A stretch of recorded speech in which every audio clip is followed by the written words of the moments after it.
Olá, meus anjinhos, a paz do Senhor Jesus, tudo bom com vocês? Espero que sim. Que o vídeo de hoje possa trazer uma mensagem muito abençoada para o seu coração. Amém? Não esquece de já curtir esse vídeo, comentar aqui embaixo o que você achou a respeito desse vídeo, compartilhar nas suas redes sociais para abençoar mais pessoas. Não esquece também de me seguir nas redes sociais e se inscrever para receber notificações tanto aqui no YouTube quanto no Facebook. Amém? Quero que abram as suas Bíblias no capítulo 24 de São Mateus. O capítulo 24 de Mateus, começando com o versículo 36.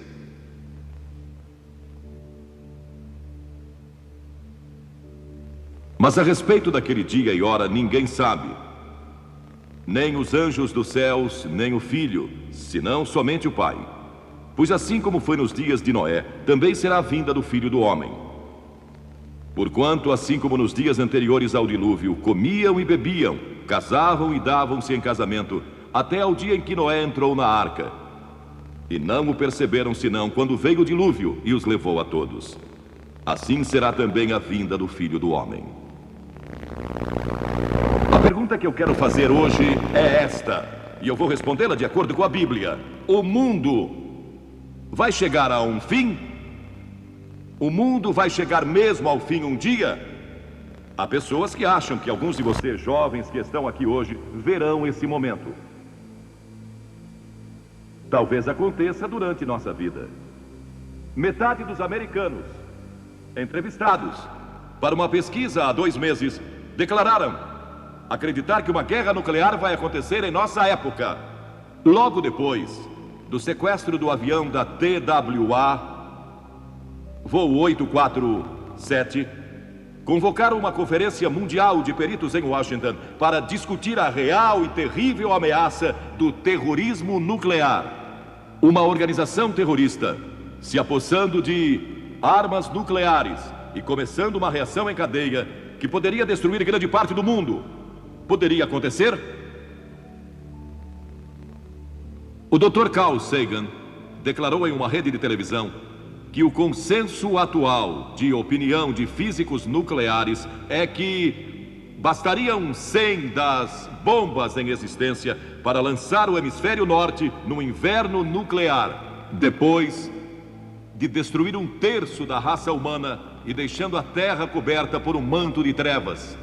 Um dos grandes sucessos de Hollywood há alguns anos atrás foi O Cavaleiro Pálido, cujo subtítulo foi uma citação vinda diretamente do livro do Apocalipse, e o inferno o seguia. Um cientista alemão disse que já se tornou possível despovoar a Terra. Historiadores como William Volk dizem que o dia do juízo está próximo. Mas então percebo algo assombroso para mim, chocante. Há um estranho silêncio por parte da igreja quanto ao que a Bíblia ensina. Há líderes da igreja que, como eu, defendem a redução ou destruição de todas as armas de destruição em massa. Não sou um pacifista, nem a favor de desarmamento unilateral. Mas eu creio que podemos chegar a um acordo quanto à destruição de todas as armas de destruição em massa, se nossa atitude for certa. Foi por isso que Jesus disse: importa-vos nascer de novo. Nosso coração é enganador e desesperadamente corrupto. Quem o conhecerá? Disse Jeremias. Mas sabem, a Bíblia não ensina que o mundo vai chegar a um fim. A Bíblia ensina que esta era terá um fim. A era do Espírito Santo. A era em que nos encontramos hoje e que uma nova era será estabelecida. Em outras palavras, assim como você troca seu carro velho por um novo, Deus vai trocar este sistema maligno atual, que chamamos de cosmos, um sistema mundial, vai trocá-lo por uma nova era. E essa nova era será a era do reino de Deus. E essa nova era vai prevalecer. Vamos ver o que diz a Bíblia. O Novo Testamento menciona o novo nascimento 9 vezes, arrependimento 70 vezes, batismo 20 vezes. Mas alguém disse, eu não contei, por isso não sei se isso é um exagero ou não. Mas alguém declarou que a segunda vinda de Cristo é mencionada mais de 380 vezes. O que eu sei é que é mencionada com frequência. Cristo disse, como foi nos dias de Noé, também será a vinda do Filho do Homem. Agora, a história de Noé popularizou-se novamente, na ficção e em quadrinhos. Na verdade, a programação de TV do jornal Los Angeles Times esta semana falava a respeito dos animais da Arca de Noé. O quadro da civilização nos dias de Noé está descrito no livro de Gênesis, em seu 6º capítulo. Diz que o povo era cheio de maldade, imaginações perversas, corrupção, violência. Toda a imaginação dos seus corações era má. Isso não se parece com nossos dias? Não podemos deixar de imaginar maldade quando assistimos muito à televisão e vemos tanta violência e crime, e lemos a respeito de crimes em nossos jornais todos os dias, pessoas que são assaltadas e assassinadas e roubadas e tudo mais o que acontece. Isto nos preocupa, pois entra em nossas mentes e nos enche de temor. Era um mundo em que o casamento fora deturpado e a perversão sexual prevalecia. Era um mundo em que a violência prevalecia. Recentemente, na Conferência Internacional de Mulheres, patrocinada pelas Nações Unidas em Nairobi, a questão da violência contra as mulheres foi frequentemente discutida. E violência contra crianças, pessoas que maltratam seus filhos. Os crimes e a violência estão continuamente aumentando. Este é um mundo de religião em decadência. Não falo só do cristianismo, porque quase todos neste mundo são religiosos. Todo mundo. Mas é um tipo decadente de religião. Não é a verdadeira fé em Deus. Mas também é, e era então, um mundo ameaçado pelo julgamento de Deus. Deus disse, vou julgar esta geração. Agora Deus disse, vou julgar o mundo, vou fazer com que chova por 40 dias e 40 noites, e vou destruir o homem que criei, por causa de sua maldade. E vou começar com a raça humana outra vez. Mas então Deus viu um homem, em meio a toda aquela sujeira e maldade, violência e perversão, viu um homem que servia a Deus. Seu nome era Noé. Noé ousara andar com Deus. Ele tinha fé em Deus. E verdadeira fé mostra como você vive. Ele vivia uma vida disciplinada. E era um homem de integridade moral. Ele adorava a Deus e ousou servi-lo. Ele era um não conformista. Zombavam dele em seu lugar de trabalho e zombavam dele nas reuniões sociais às quais comparecia. Seus vizinhos e amigos não conseguiam entender. Eles diziam que ele era estranho, porque falava a respeito de Deus e orava e cria em Deus.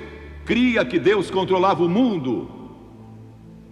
A Bíblia diz que pela fé, Noé, note, pela fé Noé, sendo advertido por Deus sobre coisas que ainda estavam por vir, movido de temor, preparou uma arca.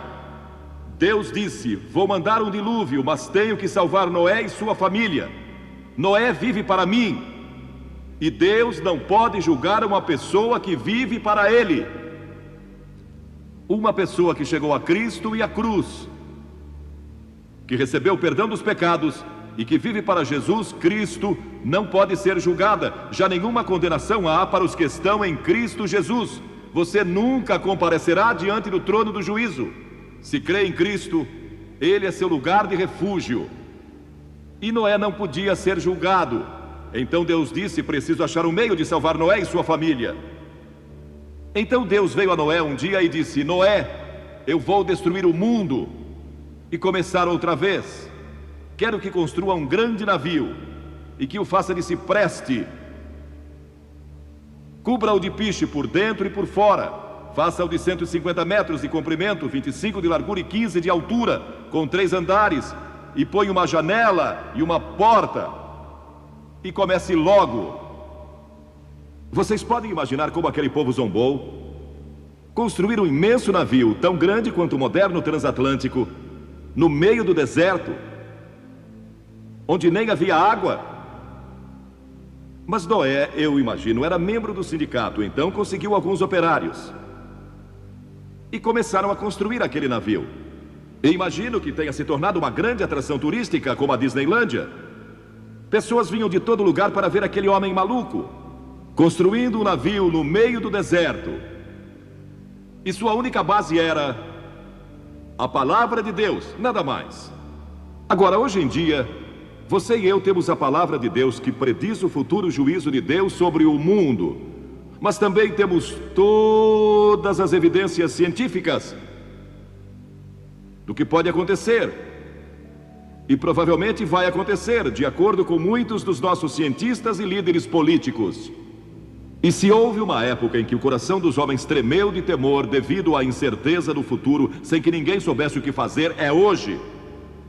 E se não encontrarem uma resposta, adeus. Isso se Deus não intervir. E é exatamente o que vai acontecer. Deus vai intervir. Cristo vai regressar.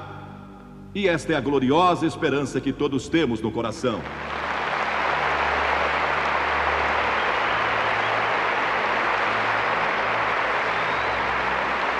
Mas durante todo aquele tempo Noé pregou. Ele trabalhava e pregava. A Bíblia diz que ele foi um pregador da justiça, pregou arrependimento.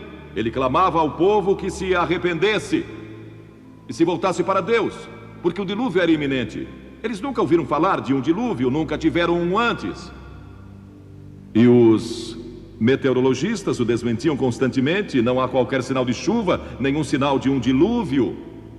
Ele é um tolo, não sabe do que está falando, isso não é científico. E zombaram dele. E os carpinteiros que o ajudaram a construir aquele navio também não acreditavam nele. Trabalhavam pelo seu salário. Até mesmo a família de Noé achava difícil acreditar. Mas Noé não vacilou. E Deus não falou mais com ele por 120 anos. Pensem só nisso. Ele recebeu a mensagem do Senhor e acreditou nela, aceitou-a pela fé. Isso mostra a extensão da sua fé. E 120 anos depois, ele ainda estava construindo aquele navio e finalmente o terminou. E quando terminou, Deus veio a ele e disse: Noé, vou dar ao mundo 7 dias mais. 7 dias mais para que se arrependam. Mas depois disso, o julgamento vai se abater. A Bíblia adverte que o mundo vai sofrer um julgamento. Mas a esperança no horizonte é a ressurreição de Cristo e o seu prometido regresso. Foi a esperança dos profetas. Isaías 66 declara que o Senhor vai voltar em fogo e os seus carros como um torvelinho para tornar a sua ira em furor. E há tantas passagens do Novo Testamento que eu levaria horas lendo-as para vocês.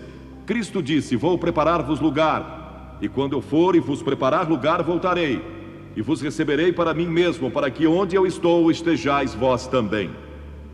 Um dos programas de televisão mais populares dos Estados Unidos há alguns anos atrás foi Caminho para o Céu. Mas o único caminho para o céu nesta Bíblia é Jesus Cristo. Ele providenciou um caminho para o céu, providenciou um meio de salvação. Ele disse: eu sou o caminho, eu sou o caminho, eu sou a verdade, eu sou a vida. Podem imaginar alguém se levantando e dizendo que é o caminho e que ninguém pode ir a Deus exceto por Ele? Podem imaginar alguém dizendo: eu sou a personificação de toda a verdade.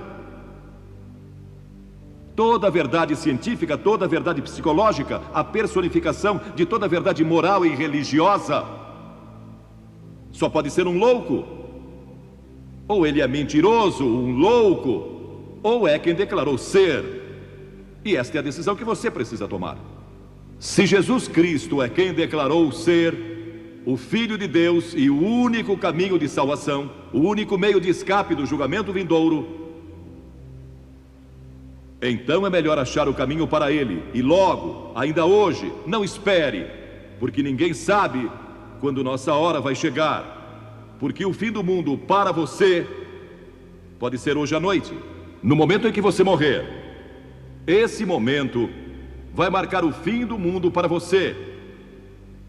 E isso pode ser a qualquer momento, mas para toda a população do mundo. Não vai ser da forma como alguns cientistas pensam, porque eles não levam Deus em consideração.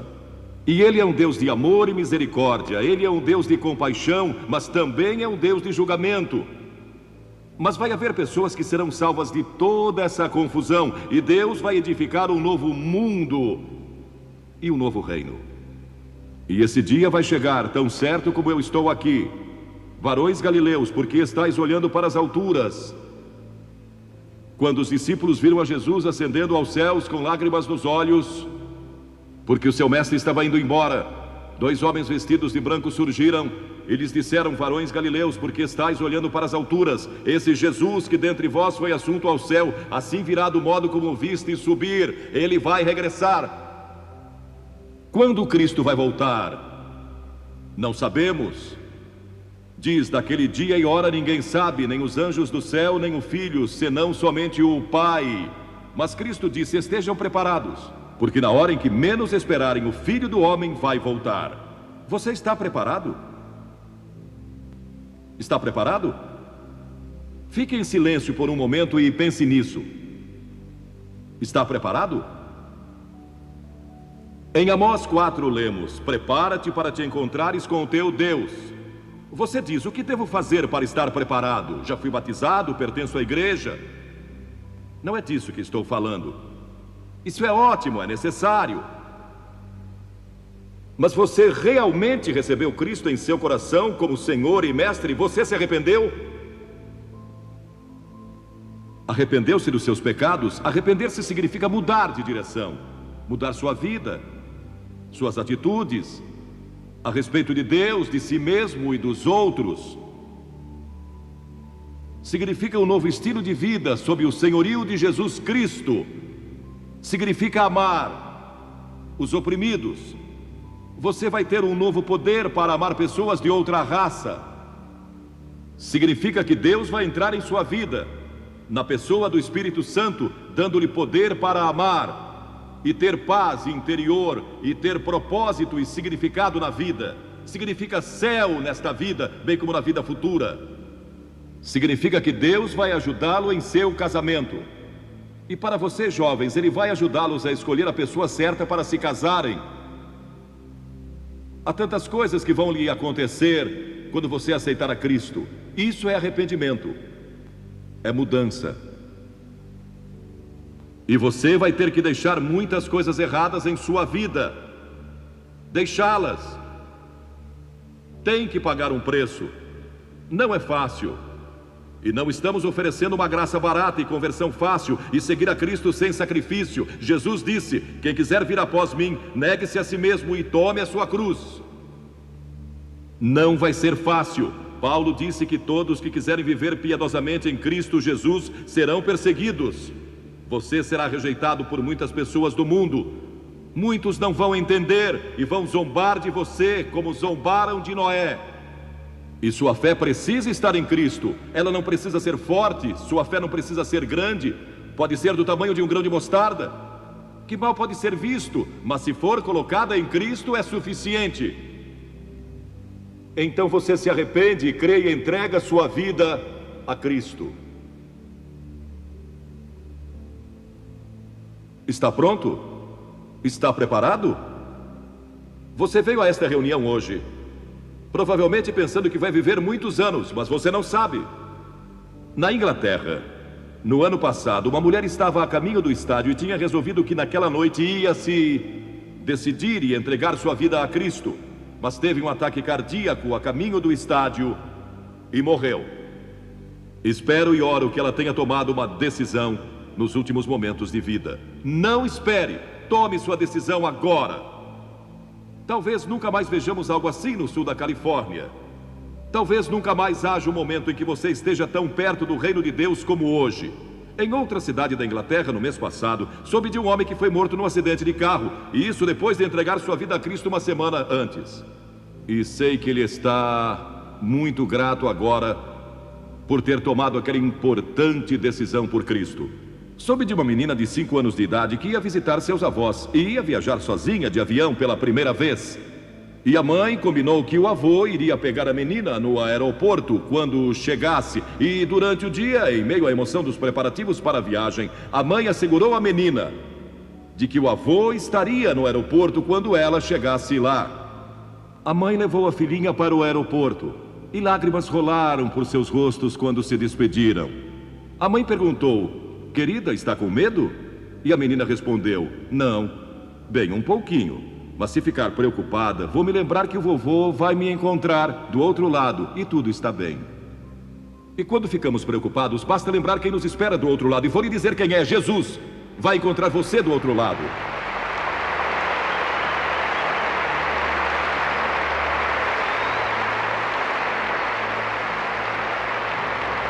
Você pode se decidir hoje. De Sheffield, na Inglaterra, no mês passado, uma senhora me escreveu que há um ano atrás seu casamento de 21 anos estava se desmoronando.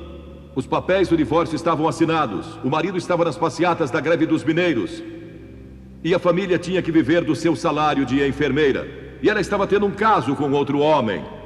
Sua filha estava tendo sérios problemas emocionais por causa de desemprego e da situação familiar. O filho de 13 anos já estava envolvido em crimes. E um ônibus com um grande slogan passava por sua casa todos os dias e dizia: Billy Graham, vale a pena ouvir. Foi o que usaram como slogan daquela cruzada em Sheffield. E passava pelo lugar das passeatas, onde estava o marido, dia após dia. E aquilo perturbou-o tanto e não o deixou em paz. E finalmente ele não aguentou mais e disse: vamos lá, vamos ver o que esse Billy Graham tem a dizer. E com relutância foram com ele para ouvir o evangelho. Eles todos aceitaram a Cristo, foram perdoados, transformados, e seu amor foi restaurado pelo poder do Senhor Jesus Cristo. E isso pode acontecer com você hoje.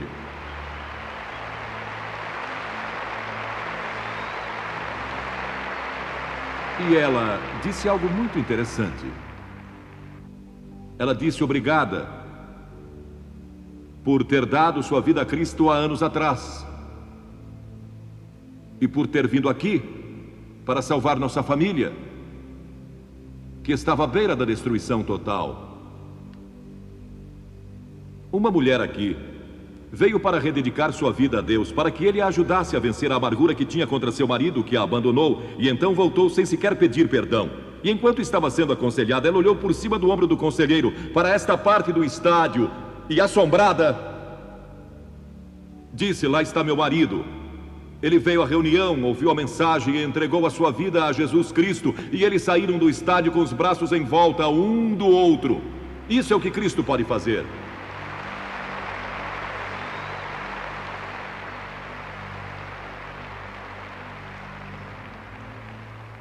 Um técnico de uma grande companhia de 32 anos de idade aceitou a Cristo na outra noite.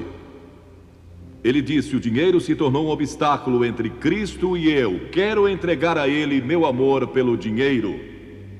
Quero que Ele seja o Senhor da minha vida. E um estudante da universidade aqui disse: vi todos esses cristãos que pareciam tão felizes e pensei: algo está faltando na minha vida. Vou até o estádio para ver o que é. E ele veio e o encontrou em Jesus Cristo como seu Salvador e Senhor. Um jovem de 21 anos que nasceu na China e cresceu na Coreia, veio esta semana ao estádio aqui em Anaheim e deu sua vida a Cristo e disse: eu devia ter feito isso anos atrás, mas eu não sabia. E eu podia contar história após história, temos pilhas delas, de conselheiros relatando o que está acontecendo aqui e agora e que pode acontecer com você hoje. Você diz: Billy, você tem convidado as pessoas a virem à frente para tomarem uma decisão, mas não pode fazer isso com todo esse povo aqui. O que vai fazer? Pois vou explicar, tudo está planejado. Vou pedir que ninguém saia deste estádio agora. Isto é muito importante. Vamos fazer silêncio. Todos quietos. Eu peço às pessoas que venham publicamente, porque toda pessoa a quem Jesus chamou, Ele a chamou em público. Ele disse: se você não está pronto a me confessar diante dos homens, tampouco eu o confessarei diante do meu Pai que está nos céus. A única exceção a isso teria sido Nicodemos. Não sei ao certo se aquela foi a noite em que ele tomou sua decisão. Ele foi ver Jesus à noite. Mas todos os outros a quem Jesus chamou, Ele o fez publicamente diante de todos. Vou pedir que você tome uma decisão por Cristo diante de todos. Hoje.